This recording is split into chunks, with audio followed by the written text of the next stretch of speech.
Good evening, everybody. A very good evening to all of you, बच्चों. We are live on the Planet Gate YouTube channel with संकल्प gate 2022 batch संकल्प जीत का. तो बेटा आपके लिए नेटवर्क का एक और शानदार लेक्चर लेके आ गए हैं. That is about Thevenin and the Norton's theorem. और इस लेक्चर के अंदर मैं आपको बताऊंगा इन थ्योरम्स के बारे में. ये थ्योरम्स क्या कहती हैं, क्या इनका मतलब है और क्या इनसे आउटकम निकाला जाता है. ये सभी बातें आप इन चीजों इस लेक्चर के अंदर सीखोगे. ये सीखोगे थ्योरम कहां अप्लाई होती है, कैसे अप्लाई होती है, हर चीज पे हम लोग डिटेल में डिस्कस करने वाले हैं. तो चलिए शुरुआत कर लेते हैं यार. Let me start by introducing myself for those of you who are meeting me for the first time. My name is Ankit Goyal. I got AIR1 twice in GATE in 2014 and 2018. I was awarded President of India Gold Medal in the year 2013 when I graduated from IIT Indore. Till date, I have trained more than 1 lakh students in the online and the offline classes and presently working as a director at an academy for GATE department. अब मेरे बारे में भाई ये सब तो जानते हो, लेकिन what matters the most is कि हमारे साथ एक ऑर्गेनाइजेशन खड़ा है जो कि खुद में एक रेवोल्यूशन है, एक मिशन है कि हर स्टूडेंट को एम्पावर करना है, बच्चे बच्चे तक एजुकेशन को पहुंचाना है ताकि कोई भी स्टूडेंट ऐसा ना रह जाए जिसके पास क्वालिटी एजुकेशन ना पहुंचे. और इसी के लिए हम लेके आते हैं इंडिया के सबसे टॉप एजुकेटर्स आपके लिए हमारे यूट्यूब चैनल पे और साथ ही साथ इसके अलावा हमारे अनअकैडमी लर्निंग ऐप पे भी. तो बेटा अनअकैडमी लर्निंग ऐप अगर आप डाउनलोड करते हो तो वहां पे आपको टॉप एजुकेटर्स के लाइव क्लास मिलते हैं, क्विजेस मिलते हैं, टेस्ट सीरीज मिलता है. ये सब कुछ आपको एक सिंगल जगह पे मिल जाता है on the Unacademy learning app. तो डाउनलोड करो इमीडिएटली. जो भी आपको फ्री इनिशिएटिव को एक्सेस करना है उसको आप इमीडिएटली अनलॉक करके एक्सेस कर सकते हो. अनलॉक करने के लिए कोड लगेगा अंकित ESE. और अगर if you can afford then come to plus, क्योंकि यहां मिलेंगे इंडिया के सभी टॉप एजुकेटर के लाइव क्लास कॉम्प्रिहेंसिव के साथ क्रैश कोर्स. और ना सिर्फ इतना, आपको मिलेगा daily assignment, weekly quiz, test series, question bank और डाउट क्लियरिंग. इसके बाद बेटा एक सब्सक्रिप्शन में सारे बैचेस ओपन अप हो जाते हैं. 1 year, 2 year, 3 year, foundation, placement, interview, PSU, AE semester. और कोई क्लास मिस हो गई तो आप उसे रिकॉर्डेड भी देख सकते हो. बट मेरे भाई यहां पे मैं एक चीज और ऐड करना चाहूंगा कि अभी कल हमारा एक नया बैच स्टार्ट हो रहा है. उसमें अगर ज्वाइन करते हो, आज ज्वाइन करते हो, तो आज आपको क्या मिल रहा है, 12 मंथ्स पे 3 मंथ्स आपको एक्स्ट्रा मिल रहा है. इसीलिए बेटा वेट मत करो, 15 मंथ्स तक की आप सब्सक्रिप्शन ले सकते हो 12 महीने के प्राइस में. तो जल्दी से ज्वाइन करो. इसके अलावा अगर आप आइकॉनिक के लिए जाते हो तो वो इससे भी 2 कदम आगे है. वहां ये सभी बेनिफिट्स के साथ क्या मिलेगा, एक पर्सनल कोच जो बनवाएगा पूरा स्टडी प्लानर, पूरी तैयारी कराएगा, टीचर्स प्रोवाइड करेंगे स्टडी बूस्टर सेशन. इसके अलावा टेस्ट का सेपरेट एनालिसिस होगा और इसके अलावा एक डेडिकेटेड टीम जो सारे डाउट्स को कर देगी आंसर. अब बेटा यहां पे अगर आप कोड लगाते हो ना अंकित ESE, तो आपको इमीडिएटली मिलता है 10% का डिस्काउंट. ठीक है, अंकित ESE से आपको इमीडिएटली मिलता है 10% का डिस्काउंट. अब सर YouTube पे पढ़ाते हो लेकिन प्लस पे क्यों आए? बेटा YouTube पे पहली बात है कोई भी चीज तब तक चलती है जब तक स्टूडेंट्स आते हैं. और आप जानते हो स्टूडेंट्स का नेचर क्या है कि वो लोग शुरुआत में जरूर आते हैं लेकिन किसी भी कोर्स को कंप्लीट बच्चे नहीं करते हैं. इसीलिए टीचर के लिए भी सब्जेक्ट कंप्लीट कर पाना मुश्किल हो जाता है. वहीं अगर अनअकैडमी की बात करें तो स्टूडेंट्स आए या नहीं आए, वहां पे कोई भी सब्जेक्ट, कोई भी इनिशिएटिव स्टार्ट हुआ है तो वो एंड किया जाएगा. वहां पे आपको सीरियस बच्चों का एक कंप्लीट एक ऐसा ग्रुप मिलेगा जहां पे उनके साथ कंपीट करके आपकी ग्रोथ होना कंपलसरी है. और आपको जब टीचर भी उतना सीरियस एनवायरनमेंट में सब्जेक्ट डील करता है तो ज्यादा डिटेल में चीजें होती हैं, ज्यादा ग्रास्पिंग होती है और बच्चों की डिमांड के अनुसार एक्स्ट्रा सेशंस भी लगाए जाते हैं like PYQ session, problem session, doubt session. ये सारी चीजें की जाती हैं ऑन अनअकैडमी प्लेटफॉर्म. तो बेटा सोचने वाली बात ही नहीं है, ये एक कंप्लीट पैकेज है जहां के सिर्फ YouTube पे क्या मिल रहा है, लेक्चर. तो अगर कोई रिकॉर्डेड कोर्स खरीदना चाह रहे हो उससे बेटर है फ्री में YouTube से तैयारी कर लो. बट अगर आप अफोर्ड कर सकते हो then come to Unacademy, your mind will be blown. और जैसा मैंने बताया बेटा कल से नया बैच स्टार्ट हो रहा है. ठीक है, तो इसको ज्वाइन करना है तो इमीडिएट ज्वाइन करो, क्योंकि आज अगर आप ज्वाइन करते हो you will get 3 months extra. और कोड तो आपको पता है बेटा अंकित ESE. अंकित ESE से 1 ईयर फीस होती है 27,225, 18 month 34,650, 2 years 39,600. I would say 2 years के ले जाओ बेटा. पर मंथ फीस मिनिमम है और इंस्टॉलमेंट पे ले सकते हो. Iconic 1 year 45,225, 2 year 66,600. Again prefer 2 year subscription. और बेटा अगर आप नहीं अफोर्ड कर सकते, हर वीकेंड पे हम कॉम्बैट कराते हैं which is a scholarship test. तो इसके अंदर भी आप एनरोल कर सकते हो using the code Ankit ESE। और ये है मेरा अनअकैडमी प्रोफाइल जिसको आप फॉलो कर सकते हो, यहाँ पे आप मुझसे चैट भी कर सकते हो। और ये है मेरा टेलीग्राम चैनल जहां अक्सर हम नोट्स अपलोड कर दिया करते हैं। सौरभ अभी तो बेटा 1 ईयर पे ही एक्स्ट्रा मिल रहा है और किसी पे एक्स्ट्रा नहीं है, इवन 2 इयर्स पे भी नहीं है, ये ऑफर 1 ईयर के लिए है। चलो एक बार ये क्वेश्चन ट्राई करो मेरे भाई, एक बार ये क्वेश्चन ट्राई करो, देखते हैं कल कितना सुपर पोजिशन सीखे हो। टेस्ट है आपके लिए, जल्दी से बनाओ।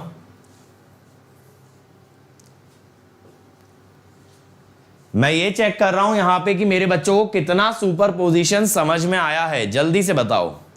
नैना मैं अनअकैडमी पे तो बेटा ले ही रहा हूं ना एनालॉग, अभी मैं अनअकैडमी पे एनालॉग ही तो पढ़ा रहा हूं सुबह 7 बजे। चलो जल्दी से करो यार।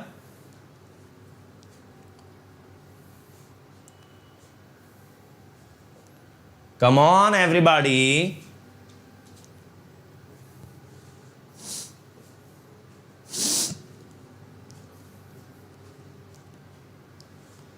चलो चलो चलो। और इस सैटरडे बेटा आप लोगों की क्लास नहीं होगी क्योंकि सैटरडे को मैं क्रिएट्रिक्स चैनल पे 4 बजे से 7 बजे मैराथन लगा रहा हूं सेमीकंडक्टर मटेरियल का। जैसा मैंने बोला हर वीकेंड पे एक मैराथन लगेगा मटेरियल का, तो इस बार सेमीकंडक्टर मटेरियल कराऊंगा। लास्ट वीकेंड मैंने आपको कराया था संडे को अभी क्रिस्टल स्ट्रक्चर। अब हम बात करेंगे सेमीकंडक्टर मटेरियल की इस सैटरडे शाम 4 बजे से 7 बजे। चलो भाई फटाफट।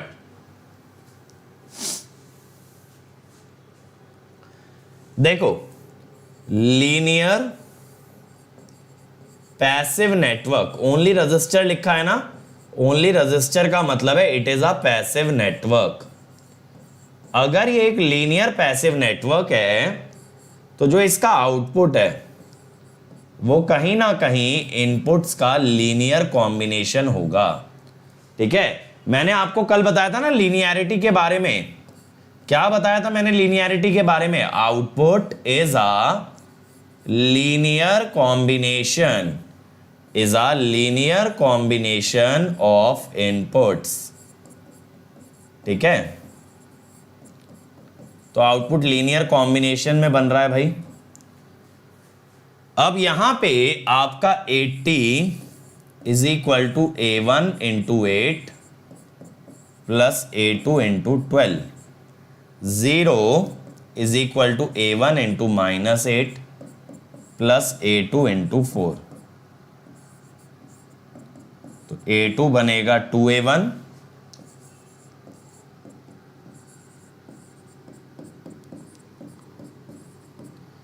A1 is 80/32, A1 is 80/32। कितना हो गया? 4, 10, 8, A1 आ गया 20/8, 2.5। ठीक है, A2 कितना है? 2A1 है 5, जिसका मतलब ये हुआ मेरे भाई कि Vx हुआ 2.5I1 प्लस 5I2। अब पूछा क्या है, जब दोनों 20 हो, जब दोनों 20 हो तब क्या होगा? तो ये आ गया 150 वोल्ट। समझ में आया? ये जो लीनियरिटी वाली प्रॉपर्टी है कैसे यूज होती है, ये जो लीनियरिटी वाली प्रॉपर्टी है ये कैसे यूज होती है, ये क्लियर हुआ? चलो ठीक है भाई, चलो आगे कंटिन्यू करें। तो आज का स्टार्ट करते हैं आज लेक्चर। आज मुझे आप लोगों को क्या बताना है? थेवेनिन और नॉर्टन थ्योरम। तो पहले थेवेनिन थ्योरम से स्टार्ट करते हैं।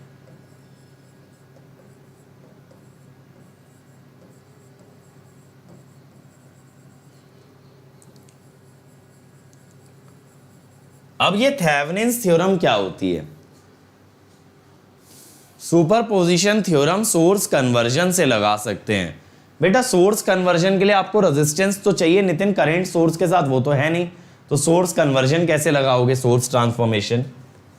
अब देखो थेवेनिन थ्योरम क्या कहती है कि अगर कोई आपके पास एक लीनियर बाइलेटरल नेटवर्क है, क्या है? एक लीनियर बाइलेटरल नेटवर्क है तो उसको आप रिप्रेजेंट कर सकते हो एक voltage source in series with a resistance, in series with a resistance.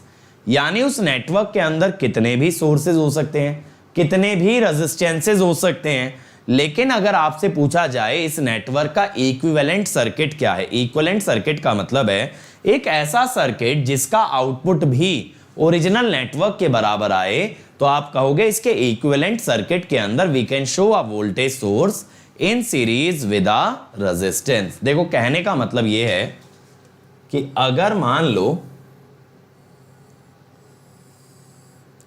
ये कोई आपके पास एक लीनियर नेटवर्क है ना, अब आपको यह पता लगाना है कि इस लीनियर नेटवर्क को अगर इन टर्मिनल से देखा जाए तो ये कैसा दिखता है, यानी कि आप इसको और किस वे में रिप्रेजेंट कर सकते हो, अक्रॉस ए बी।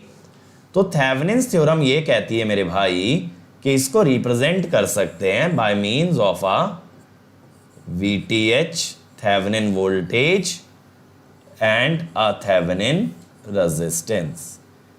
यानी कि ये पूरे नेटवर्क को मात्र दो एलिमेंट से आप रिप्लेस कर सकते हैं और ये किसी भी टर्मिनल्स पे लग सकता है। You can decide which terminals you want to find the equivalent at. ऐसे कौन से टर्मिनल्स हैं जिनके अक्रॉस आप इक्विवेलेंट निकालना चाहते हो, बेटा ये आप डिसाइड कर सकते हो और उस अकॉर्डिंगली आपके पास ये पूरा का पूरा सर्किट आ जाएगा, ये पूरा का पूरा सर्किट आ जाएगा। ये बात क्लियर है। अब इसके अंदर एक पॉइंट लिखो, Thevenin's theorem states that Thevenin's theorem states that a network containing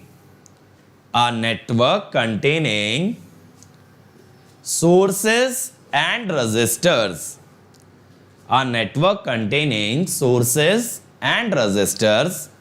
bracket में लिख लो linear bilateral, linear comma bilateral, bracket बना के लिख लेना linear comma bilateral can be represented as a voltage source,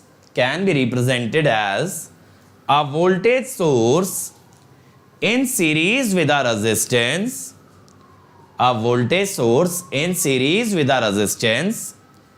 across a pair of terminals,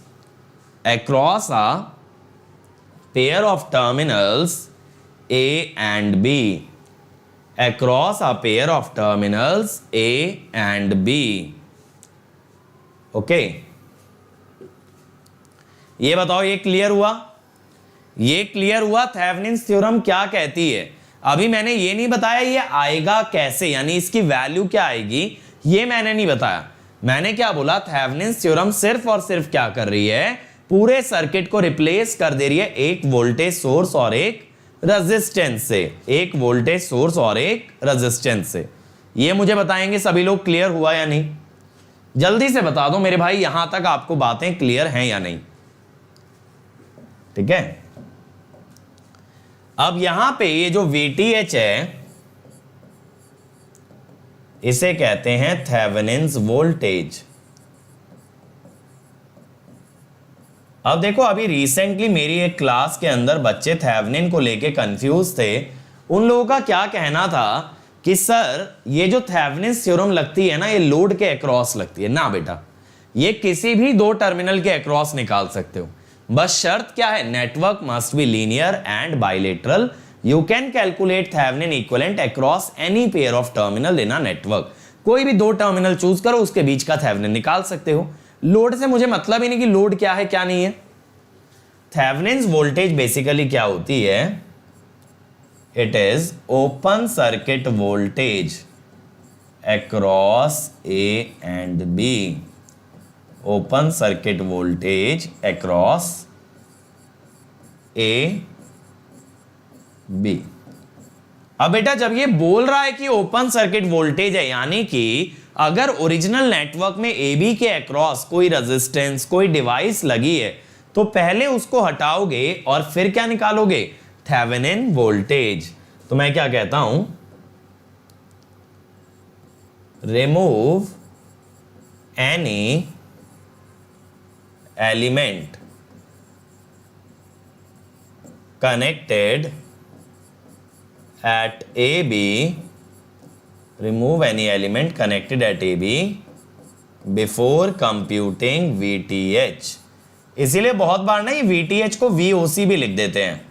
क्या लिख देते हैं, VOC, क्योंकि ओपन सर्किट वोल्टेज है ना, ओपन सर्किट वोल्टेज है। अब ये RTH क्या है भाई, RTH होता है थेवेनिन रेजिस्टेंस। क्या होता है, थेवेनिन रेजिस्टेंस। अब सर ये थेवेनिन रेजिस्टेंस क्या होता है, it is resistance offered by a network, resistance offered by a network looking into terminals AB। मतलब इक्विवेलेंट रेजिस्टेंस है AB के across, looking into terminals AB। ठीक है, AB की तरफ से देखोगे तो जो रेजिस्टेंस नजर आएगा that is your actually the Thevenin resistor. ठीक है, ये बात क्लियर हुई। थेवेनिन रेजिस्टेंस क्या होता है, बेसिकली इन टर्मिनल्स के अक्रॉस जो भी इक्विवेलेंट आएगा। अब देखो इक्विवेलेंट निकालना तो आपने सीखा था, सिमेट्री से भी सीखा था, सीरीज पैरेलल भी देखा है, उसी के लिए स्टार डेल्टा भी देखा है। ये सारी टेक्निक्स आपने क्यों पढ़ी है, in order to find R equivalent. तो हम यही तो कह रहे हैं, आर इक्विवेलेंट क्या है, रेजिस्टेंस जो ए बी के अक्रॉस आने वाला है। ये पॉइंट क्लियर हो गया ना, ये पॉइंट मेरे हिसाब से सभी लोगों ने नोट डाउन कर लिया। चलो ठीक है। अब देखो थेवेनिन निकालते वक्त ना अलग अलग केसेस होते हैं। सबसे पहला केस क्या होता है, case 1, network containing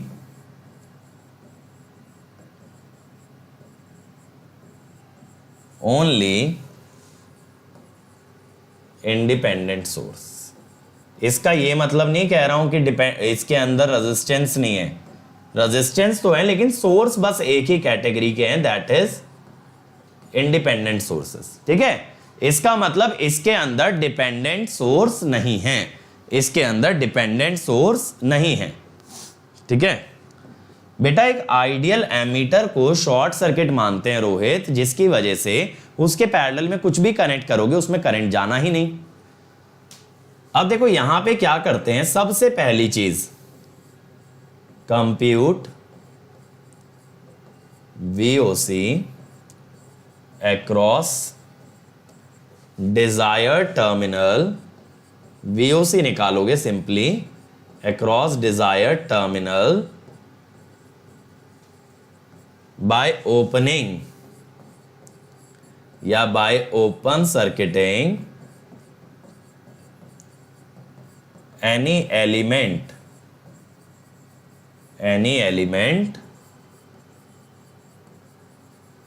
connected at those terminals। ठीक है, जो भी एलिमेंट कनेक्टेड है उन टर्मिनल्स के अक्रॉस उसे ओपन करके। ठीक है, देन दूसरा क्या निकालना है भाई, RTH निकालना है। हम क्या बोलेंगे, short circuit all independent voltage source. तो जितने भी इंडिपेंडेंट वोल्टेज सोर्स है ना उनको क्या करोगे, शॉर्ट करोगे एंड ओपन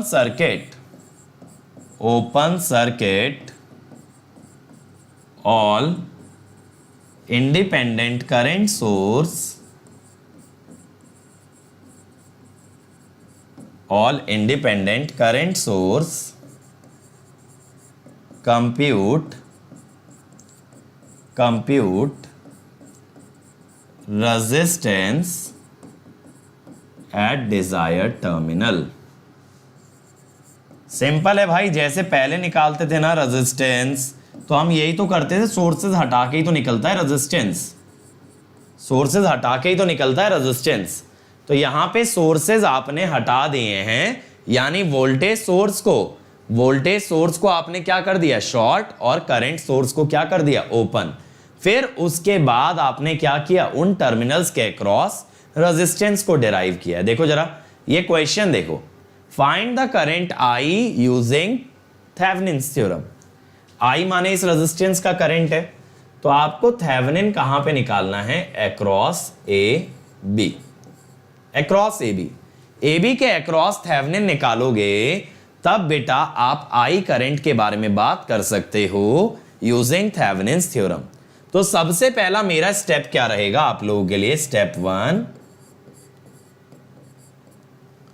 फाइंड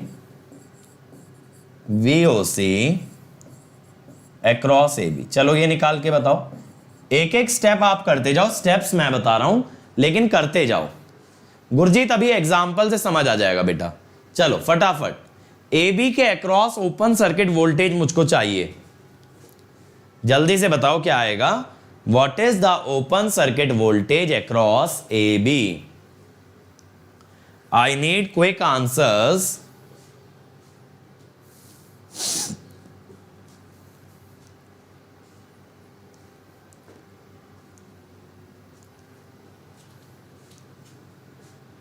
अंशुल कोई दिक्कत नहीं है ना, जिस भी टर्मिनल पे निकालना है बेटा उस टर्मिनल के एलिमेंट को हटाना पड़ता है, डजंट मैटर करंट फ्लो करेगी या नहीं करेगी, नहीं करे हमारा क्या जाता है।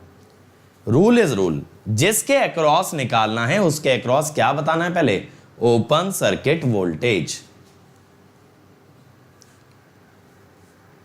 हाँ बेटा टाइनी यूआरएल प्राइवेट हो गया अनअकैडमी की साइड से, मैं भी काफी दिन से ट्राई कर रहा हूं कि वो किसी तरह से पब्लिक हो जाए। अनअकैडमी ने सारे नोशन के पेजेस को प्राइवेट कर दिया है, अब इत्तेफाकन उसके अंदर मेरे कुछ पेजेस थे जो मैंने आप लोगों के लिए बनाए थे वो भी प्राइवेट हो गए। गेहूं के साथ घुन भी पिसता है वाली कंडीशन है।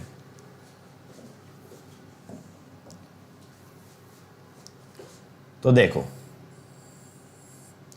नहीं तो दोबारा बनाऊंगा भाई दूसरा लिंक, और क्या करूंगा, बट उसमें लगेगा बहुत सारा टाइम क्योंकि बहुत सारी क्लासेस उधर थी।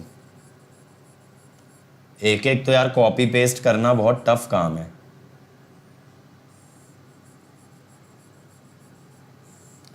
देखो जिस टर्मिनल पे आपको थेवेनिन निकालना है उसके रेजिस्टेंस को आपको क्या करना होगा, ओपन सर्किट, ठीक।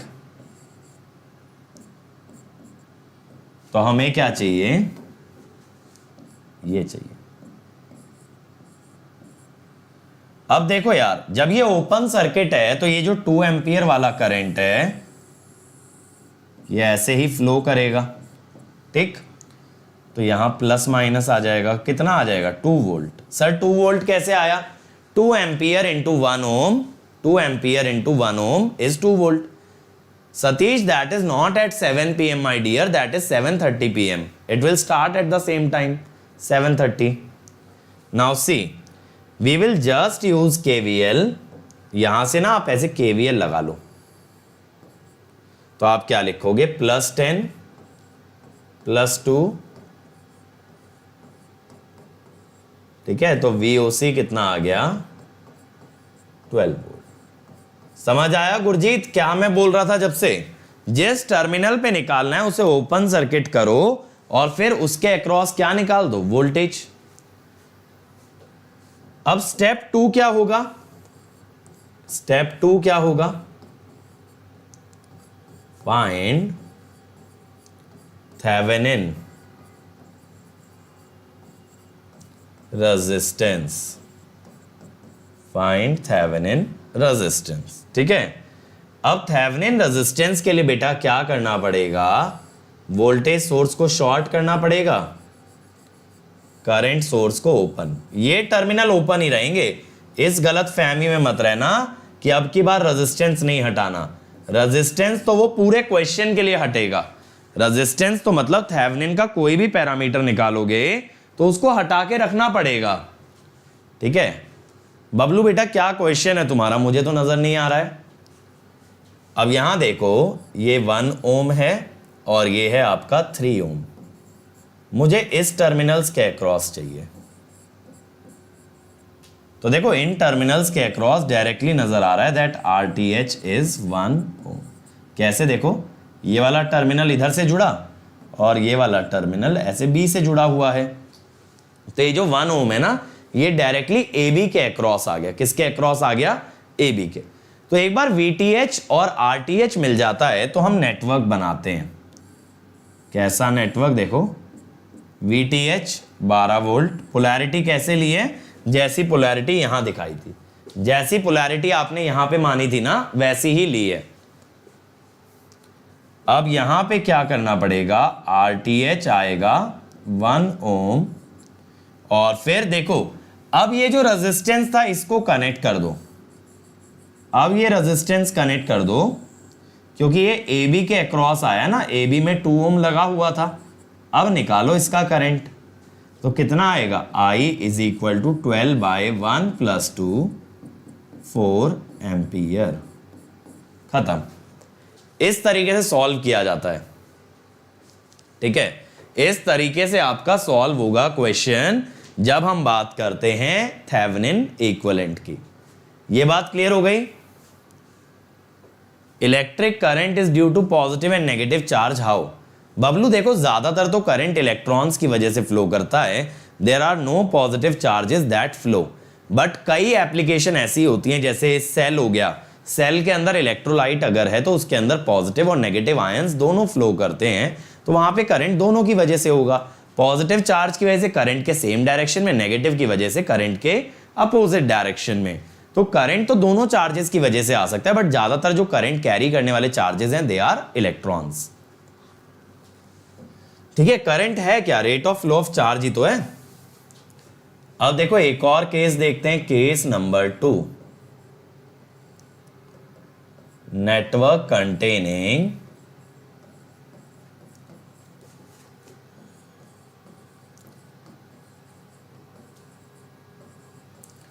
Only dependent source.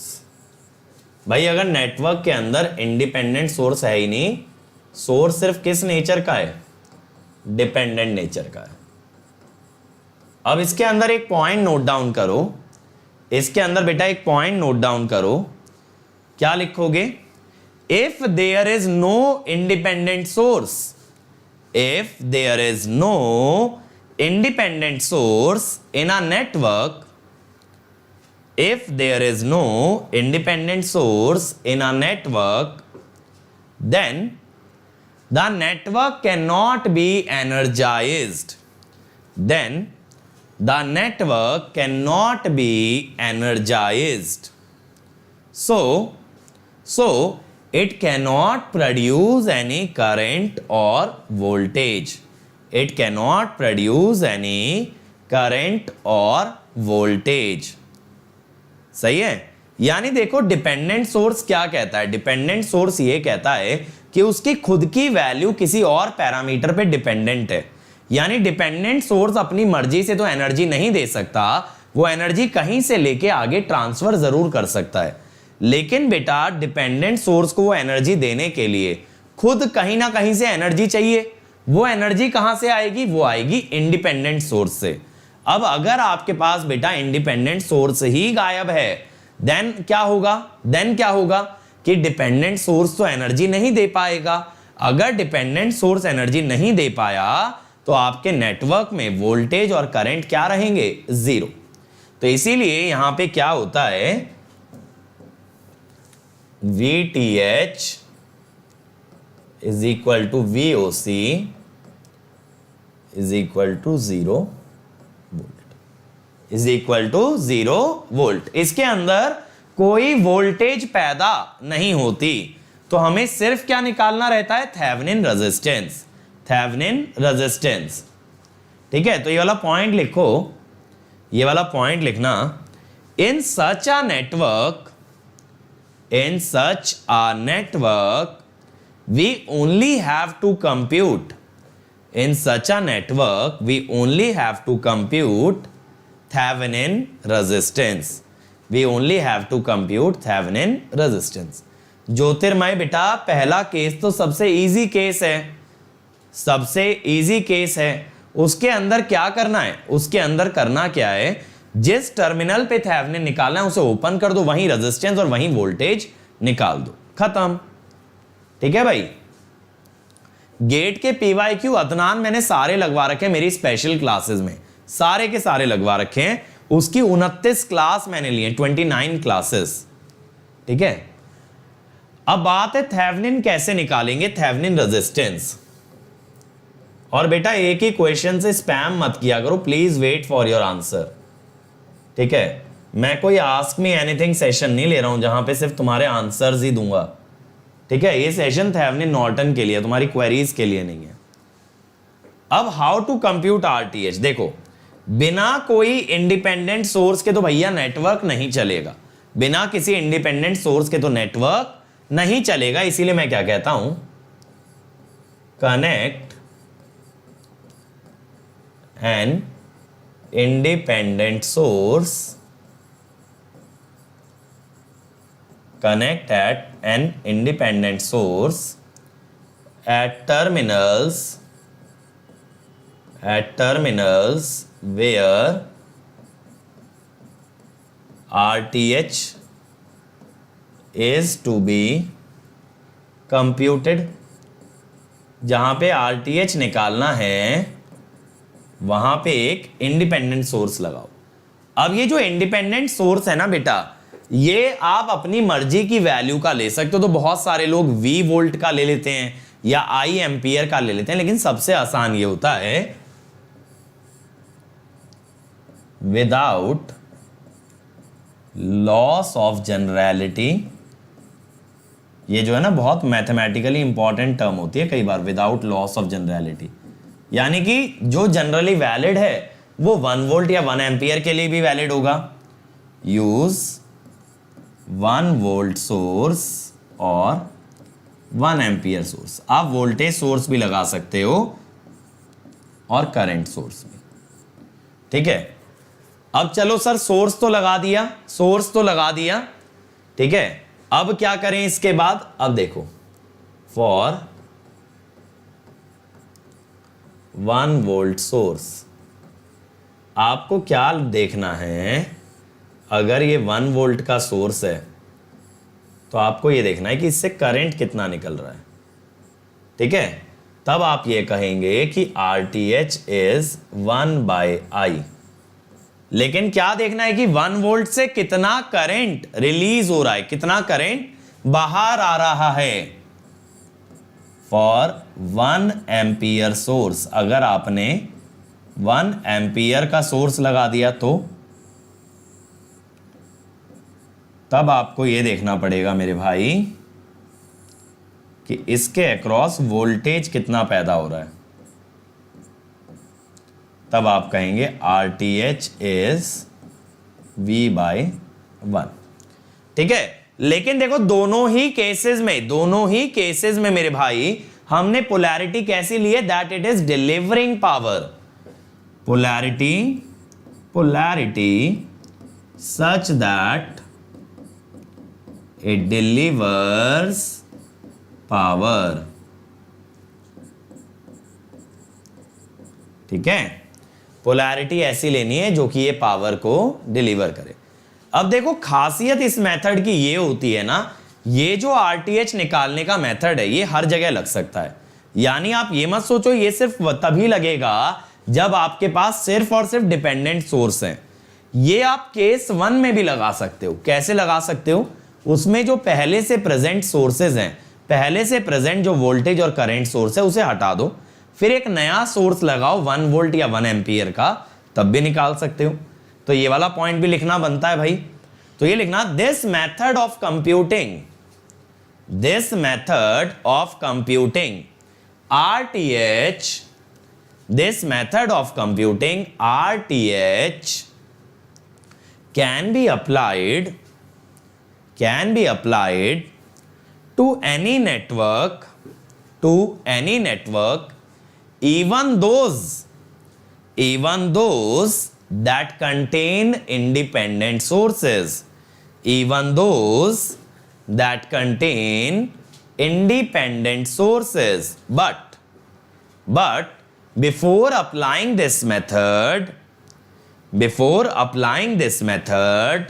we need to short circuit. We need to short circuit independent voltage source. We need to short circuit independent voltage source and open circuit independent current source and open circuit independent current source. ठीक है, तो भाई अगर कोई network ऐसा भी है जहां पे इंडिपेंडेंट सोर्सेज हैं तो भी ये मेथड लग सकता है बट पहले इंडिपेंडेंट को हटाना पड़ेगा. सुशांता देखो, जैसे बीजेटी एक डिपेंडेंट सोर्स है तो बीजेटी तो हो सकता है ना, बट आपने बीजेटी को सप्लाई नहीं दी, ऐसा ये नेटवर्क कह रहा है. यानी dependent source is there but उसे चलाने के लिए दूसरा सोर्स है नहीं. यानी डिपेंडेंट सोर्स अपने आप तो काम नहीं कर पाएगा, ऑब्वियसली काम नहीं करेगा. सोर्स तो हो ही सकता है. ओपैम्प एक डिपेंडेंट सोर्स है, क्या ओपैम्प बिना सप्लाई के एग्जिस्ट नहीं करेगा? बिल्कुल करेगा, लेकिन बिना सप्लाई के चलेगा नहीं. ये बात सही है. तो आप ये बोलो डिपेंडेंट सोर्स काम कैसे करेगा, बिल्कुल सही सवाल कह रहे हो, लेकिन डिपेंडेंट सोर्स हो ही नहीं सकता, ये कहना गलत है. अब देखो जरा पिछले एग्जाम्पल को इस मेथड से करके दिखाता हूं. 1 3 10 2. देखो जैसे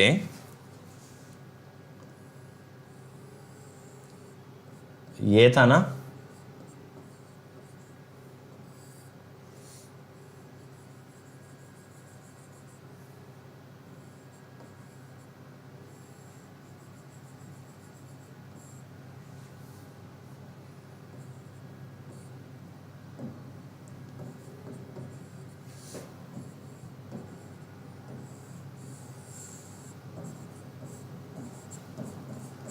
मेरा यहां पे कहने का क्या मतलब है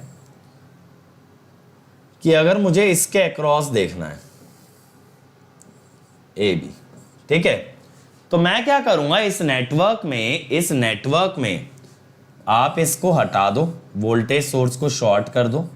सोर्स लेने की बेटा जरूरत इसलिए है क्योंकि डिपेंडेंट सोर्स का भी कुछ इक्विवेलेंट रेजिस्टेंस होगा, लेकिन बिना कोई सोर्स लिए डिपेंडेंट सोर्स काम तो करेगा नहीं.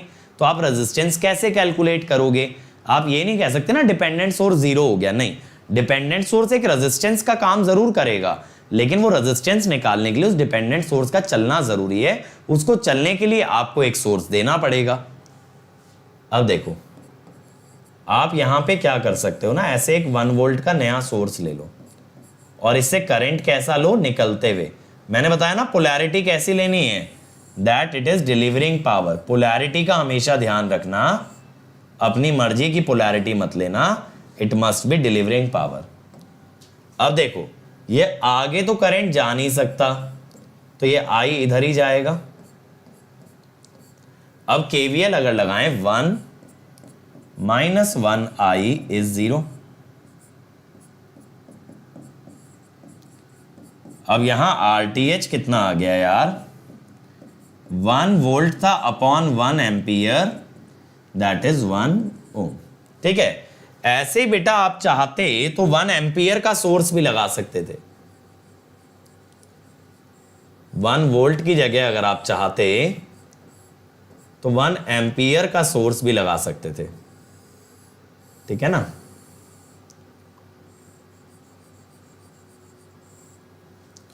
तो अब भी आप क्या कहोगे, भैया आगे का तो ओपन है तो यहां तो 0 एम्पियर जाएगा, ये 1 ओम है तो यहां से 1 एम्पियर ऐसे गया. अब ये वोल्टेज निकालो, यहां पे आपको वोल्टेज कैसी चाहिए, पावर डिलीवर वाली.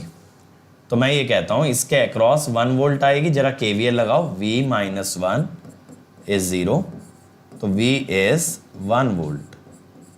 अब RTH कितना होगा, 1 वोल्ट ओवर 1 एम्पियर का सोर्स आपने लिया था तो भी आ गया 1 ओम. ठीक है, तो डायरेक्टली भी निकाल सकते हो बेटा, लेकिन यहां पे ध्यान क्या रखना है, ये जो मेथड है ना 1 वोल्ट वाला, ये हर जगह लग सकता है. बस आपको करना क्या पड़ेगा, पहले से जो सोर्सेज नेटवर्क के अंदर प्रेजेंट है उन्हें हटाओगे, एक नया सोर्स लगाओगे और फिर वोल्टेज और करंट के रेशियो से क्या निकाल दोगे, रेजिस्टेंस.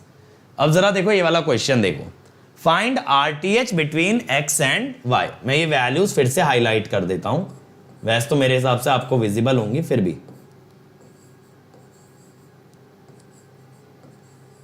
ठीक है।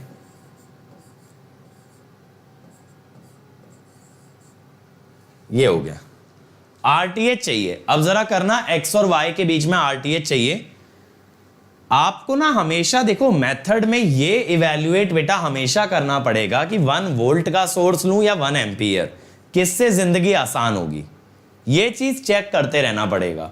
और अगर ना समझ आए क्या लेना चाहिए तो जो मन में आए वो ले लो और सॉल्व कर डालो। ऐसा भी मत कर देना कि सोचते सोचते इतना टाइम निकाल दिए कि बाकी बच्चों का सवाल बन भी गया और तुम यही नहीं चूज कर पा रहे हो कि 1 वोल्ट लेना या 1 एम्पियर। जैसे लड़कियों का होता है ना, तैयार होती है तो ड्रेस चूज नहीं हो पाता, पता चलता पार्टी हो गई। वैसे तुम क्वेश्चन में मत बन जाना कि मेथड चूज करते ही रह गए और दुनिया आंसर निकाल के भी आगे निकल गई। इतने मेथड होना भी हानिकारक हो सकता है कभी कभी। हमें तो अपने टाइम में क्या लिमिटेड मेथड आते थे, सारे आते भी नहीं थे, तो सोचना ही नहीं पड़ता, जब आती है 1-2 चीजें तो वही लगाएंगे।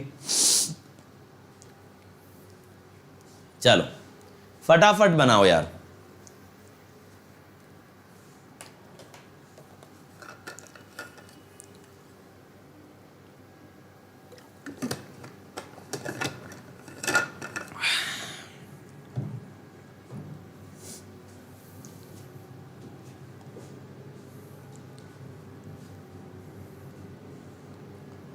Come on, everybody.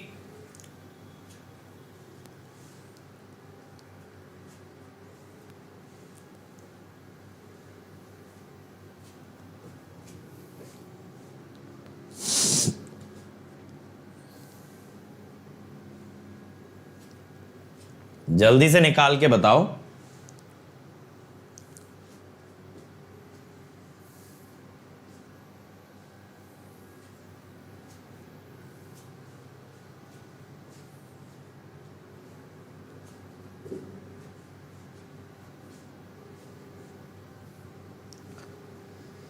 आया किसी का आंसर? चलो मैं निकालता हूं। जैसे मान लो मैंने ले लिया सपोज, चलो मैं दोनों मेथड से करके दिखा देता हूं। 1 वोल्ट का सोर्स, अब मुझे यहां से करंट आई लेना है ना। यहां आई आया, यहां 2v0 आया, केवीएल से आया i प्लस 2v0, ठीक है। अब ना जरा यहां पे देखो, एक इक्वेशन तो यहां से बनेगी कि भाई v0 is i plus 2v0 into 2, ठीक है। तो 2i इज माइनस 3v0, तो v0 इज, ये हो गया एक इक्वेशन। एक क्या करो ना, एक बाहर से आप केवीएल लगा लो ऐसे, तो क्या होगा 1 minus 4i minus 1 i plus 2v0 minus v0 is 0। तो 1 minus 1 is equal to 5i minus 3v0। 3v0 कितना होगा 2i, तो 7i, तो i इज 1/7 एम्पियर। अब यहां से RTH कितना आ गया भाई, 1 वोल्ट की बैटरी है और करंट है 1/7 एम्पियर, तो 7 ओम, ठीक है। 7 ओम आ गया। ये बात क्लियर हुई? किस टाइप से हमने निकाला है भाई, ये क्लियर है ना, किस तरह से निकाला है? तो answer will come out to be 7 ohm. Is that clear? अब दूसरा तरीका ये हो सकता था, 3 ओम आ रहा है,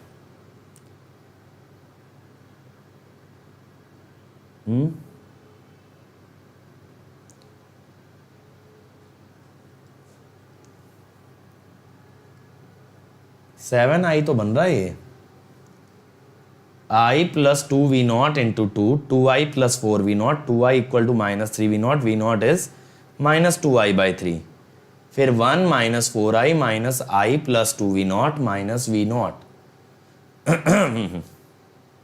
तो 1 इक्वल टू 5i। अच्छा ये प्लस होगा, सही बात है, यहां पे ये प्लस आएगा, ठीक है, अगर ये प्लस आएगा तो ये 3i होगा, हाँ 1/3, सही है 3 ओम। ठीक है, दूसरा तरीका इसी को करने का क्या होता, दूसरा तरीका क्या होता, 1 एम्पियर का सोर्स लेके, देखो 1 एम्पियर का सोर्स अगर लेते,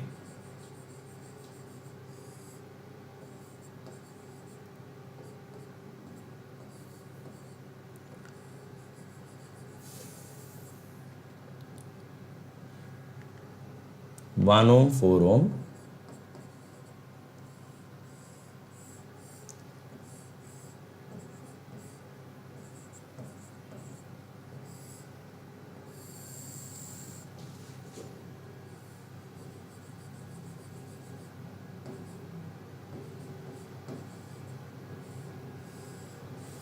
मान लो अब मैंने यहां पे 1 एम्पियर का करंट सोर्स लिया है। ठीक है, तो मेरा एम क्या है भाई, इसके अक्रॉस वोल्टेज पता करना।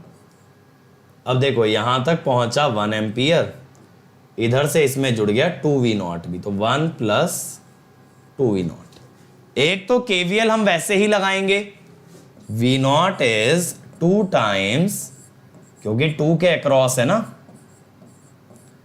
तो -3v0 इज 2,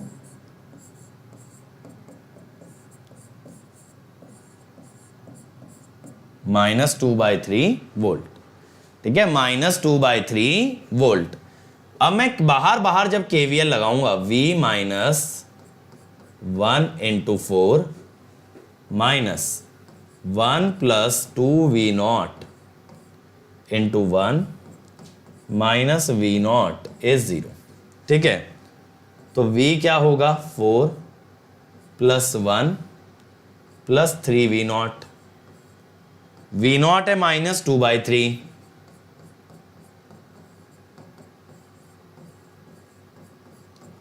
तो अब RTH क्या होगा, v/1 3 ओम। ठीक है, क्लियर हुआ कैसे निकालना होता है इस मेथड से। तो इस मेथड से बेटा किसी भी नेटवर्क के लिए कर सकते हो, तो बस आपको क्या ध्यान रखना है, उस नेटवर्क में से इंडिपेंडेंट सोर्स हटाने पड़ेंगे। तो अगर इंडिपेंडेंट सोर्स वाला नेटवर्क है उसके लिए भी लगा लोगे, बट इंडिपेंडेंट सोर्सेस को हटा करके। ठीक है, अब हम आते हैं तीसरे केस पे। तीसरा केस क्या कहता है भाई हमारा,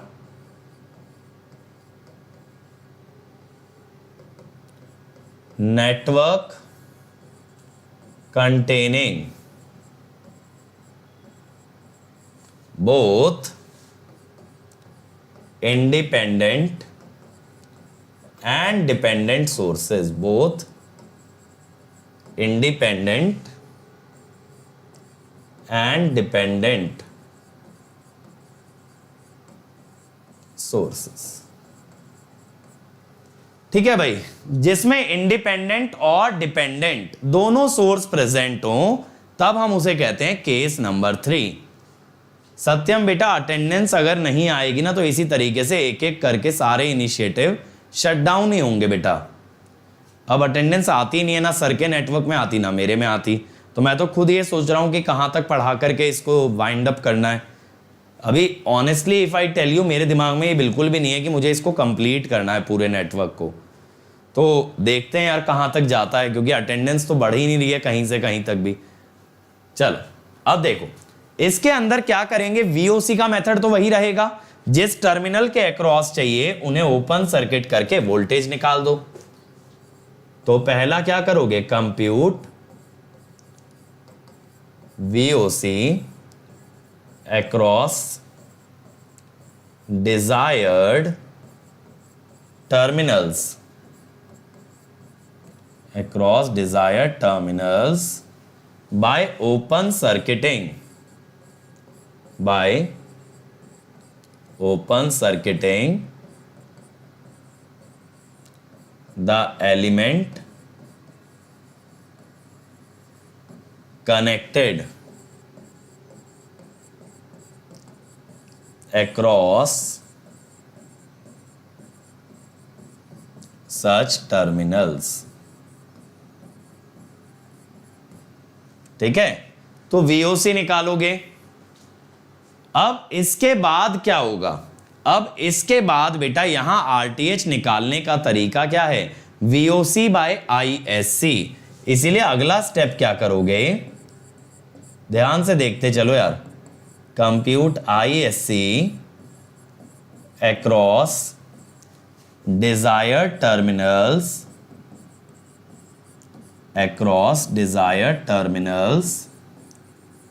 by short circuiting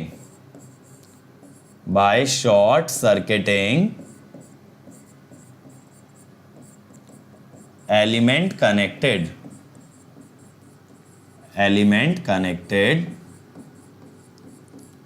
at such terminals। ठीक है, उन टर्मिनल्स पे जो एलिमेंट कनेक्टेड है ना, उसे शॉर्ट करके निकालोगे। अब क्या होगा मेरे भाई, यहां पे देखो मैं आपको एक एग्जांपल के तौर पे दिखाता हूं।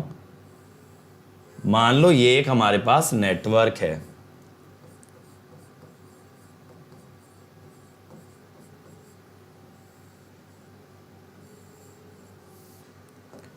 तो बेटा अगर ये A और B के अक्रॉस निकालना है तो ये हो गया VOC। अब जब आप ISC निकालोगे ना, तो इस चीज का ध्यान रखना कि ISC का डायरेक्शन क्या लोगे। ISC का डायरेक्शन ऐसा होना चाहिए जो प्लस से माइनस जाए। कैसा होना चाहिए? प्लस से माइनस वाला। ठीक है, यानी देखो आपने शॉर्ट किया ना, तो ISC ऐसा आपने लेना है which goes from positive to negative terminal of VOC। ठीक है, तो मैं लिख देता हूं ISC should be such that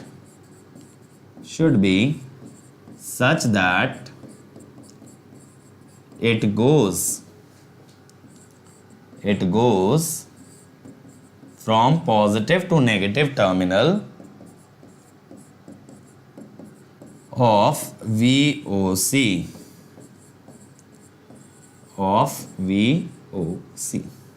ठीक है, अब यहां पे RTH क्या होगा? Simple VOC by ISC। ठीक है, तो यहां पे ऐसा मेथड फॉलो किया जाता है। समझ में आया ना क्या करना है? यहां पे ओपन सर्किट वोल्टेज और शॉर्ट सर्किट करंट निकालते हैं, और यहां पे लेकिन ये ध्यान रखना डायरेक्शन का। अगर ISC उल्टा आ रहा है तो उसको माइनस साइन के साथ लेना। फिर ISC अगर प्लस से माइनस आ रहा है तो ठीक है, लेकिन अगर उल्टा आया तो आप एक माइनस साइन जोड़ दोगे। इस बात का ध्यान रखोगे। ठीक है, VOC बाय ISC करते हैं। एग्जाम्पल देखते हैं यार।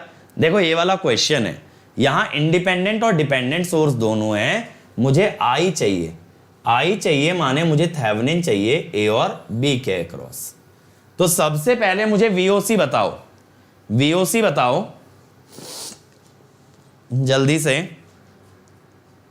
जल्दी से बताओ भाई।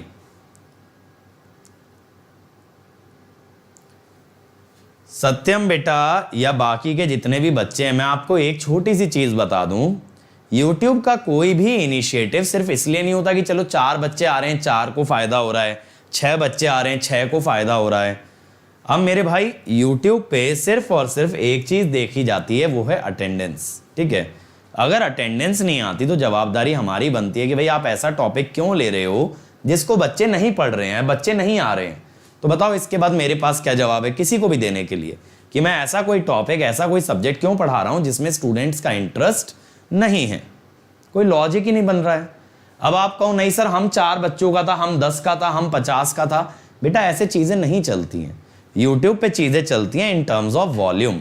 जैसे मान लो किसी टी सीरीज ने मान लो किसी सिंगर को लाया और उस सिंगर ने गाना गाया, लेकिन लोगों को आवाज पसंद नहीं आई, लोगों ने देखा नहीं, तो क्या होगा? उनको लगेगा कि यार ये जो सिंगर है ना ये अच्छा गाता नहीं है, ये जो सिंगर है ना इसका एक और गाना नहीं बनवाना है। समझ रहे हो? ऐसे ही कोई टीवी सीरीज आई, मान लो टीवी पे या वेब सीरीज आई, उस पे व्यूज नहीं आए। जैसे मान लो यूट्यूब पे किसी ने भी वेब सीरीज बनाई, लेकिन वो वेब सीरीज में ना व्यूज नहीं आए, तो वो क्या करेंगे? उस वेब सीरीज का अगला सीजन नहीं निकालेंगे। अगला सीजन कब आएगा? Whenever that series goes as a hit। Same चीज है, हम लोग एक चैप्टर पढ़ाए लेकिन उसमें बच्चे नहीं आए, तो बेटा अगला चैप्टर पढ़ाने का ऑब्जेक्टिव क्या बचा? आप कहो सर हम तो देखें, हमारे लिए बनाओ ना। बेटा कोई भी चीज, यहाँ पे जो भी वीडियोस बन रही हैं, यहाँ पे जो भी कंटेंट डिलीवर हो रहा है, उसमें इन्वेस्टमेंट है ना। कंपनी के एंड से इन्वेस्टमेंट है, टीचर के एंड से इन्वेस्टमेंट है, तो उस इन्वेस्टमेंट का रिटर्न क्या है? वो है सिर्फ अटेंडेंस, सिर्फ और सिर्फ अटेंडेंस। अगर अटेंडेंस नहीं आती माने वो इन्वेस्टमेंट एक फेल्ड इन्वेस्टमेंट है, अगर अटेंडेंस आती है माने वो एक सक्सेसफुल इन्वेस्टमेंट है। तो ऐसा नहीं है कि हम यूट्यूब पे पढ़ाना छोड़ देंगे, पढ़ाएंगे, लेकिन वो चीज पढ़ाएंगे जिसमें मैक्सिमम बच्चे का बेनिफिट हो, ज्यादा से ज्यादा बच्चा है। अगर 10 बच्चा ये कहता है कि सर हमें फायदा हो रहा है, हमारे लिए ये करा दो, अगला 10 कहता है नहीं ये करा दो। अभी मेरे पास इस समय डिमांड पता है क्या क्या है? सर एनालॉग पढ़ा दो, सर मशीन पढ़ा दो, सर पावर इलेक्ट्रॉनिक्स पढ़ा दो, और सर मेजरमेंट पढ़ा दो। 4 सब्जेक्ट होगी। अभी मैं पढ़ा क्या क्या रहा हूं? मैं फ्री में डिजिटल पढ़ा रहा हूं डेली, नेटवर्क पढ़ा रहा हूं डेली, पावर सिस्टम स्टार्ट किया है आज HAL वाले बैच के अंदर। तो बेटा इतने सब्जेक्ट ले रहा हूं और 4 की डिमांड और है, तो डिमांड तो कभी खत्म नहीं होगी। बस देखना ये रहता है कि बच्चे अटेंड क्या करेंगे, जो अटेंड करेंगे वो हम करा देंगे। चलो अब देखो, सबसे पहले बेटा अभी एनालॉग कंटिन्यू करने का कोई प्लान नहीं है मेरा, क्योंकि उसमें जब मैंने बंद किया उस दिन 9 या 10 बच्चे आए थे, तो it was very very disheartening for me.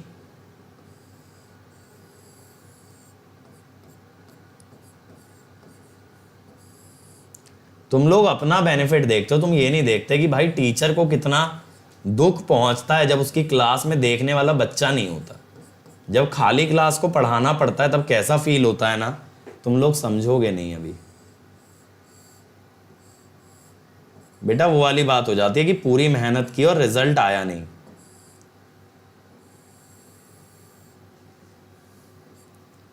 देखो अब ये हमने ओपन सर्किट कर दिया, ठीक है, ये कितना है? 2 ओम है, मुझे ये चाहिए VOC।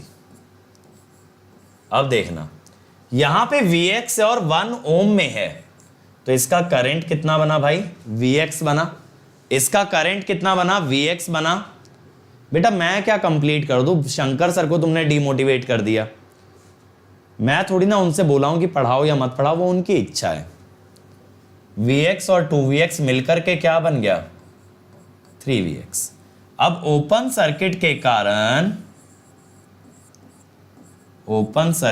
कारण करंट तो 0 होना चाहिए, तो 3Vx must be 0, which implies Vx is 0। Vx is 0, ठीक है। अब यहां अगर Vx 0 आ गया मेरे भाई, तो मैं ये कहता हूं जरा KVL लगा लें।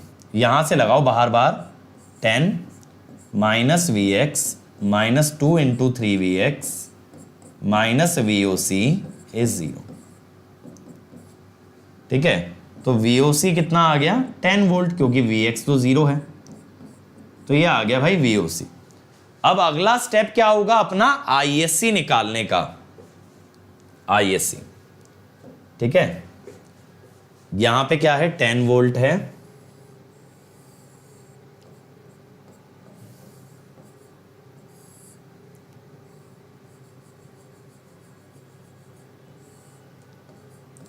वन ओम है,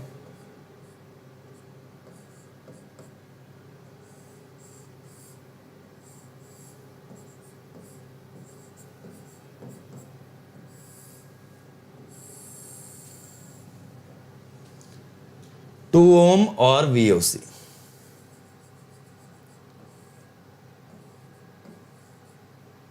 तो यहां पे अब की बार आपने ना शॉर्ट कर दिया, बट ये ध्यान देना ISC की डायरेक्शन कैसी लोगे? प्लस से माइनस। ISC की डायरेक्शन प्लस से माइनस। अब देखो अगेन Vx अपॉन 1, ये करंट भी कितना आया? Vx, वोल्टेज अपॉन रेजिस्टेंस, फिर Vx plus 2Vx is 3Vx। तो यहां से एक बात तो समझ आ गई कि ISC की वैल्यू 3Vx है। अब ये मत करना भाई ओपन सर्किट में Vx 0 आया था तो शॉर्ट सर्किट में भी 0 ले लो, ऐसी गलती बहुत सारे बच्चे करेंगे, बिल्कुल मत करना। जितना भी डिपेंडेंट सोर्स का पैरामीटर है वो ओपन सर्किट में अलग आएगा, शॉर्ट में अलग आएगा। मैं अभी लिखवाता भी हूं, ये रुको, पहले ये क्वेश्चन कर लें फिर ये चीज लिखवाता हूं।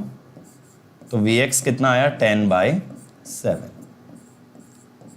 अगर Vx 10/7 वोल्ट है तो ISC कितना है 3Vx 30/7 एम्पियर। एक बार ये आ गया तो RTH निकल जाएगा भाई VOC ओवर ISC, ये आएगा 7/3 ओम। अब आपका थेवेनिन इक्विवेलेंट हो गया है तैयार।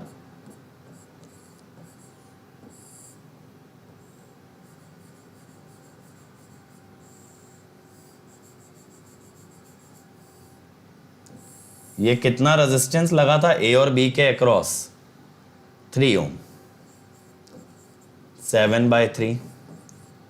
यहां करंट आई, तो आई कितना आएगा 10 ओवर 7/3 + 3 30/16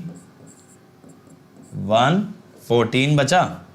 14 पे कितने पे जाएगा 16 9 144 8 128 127 5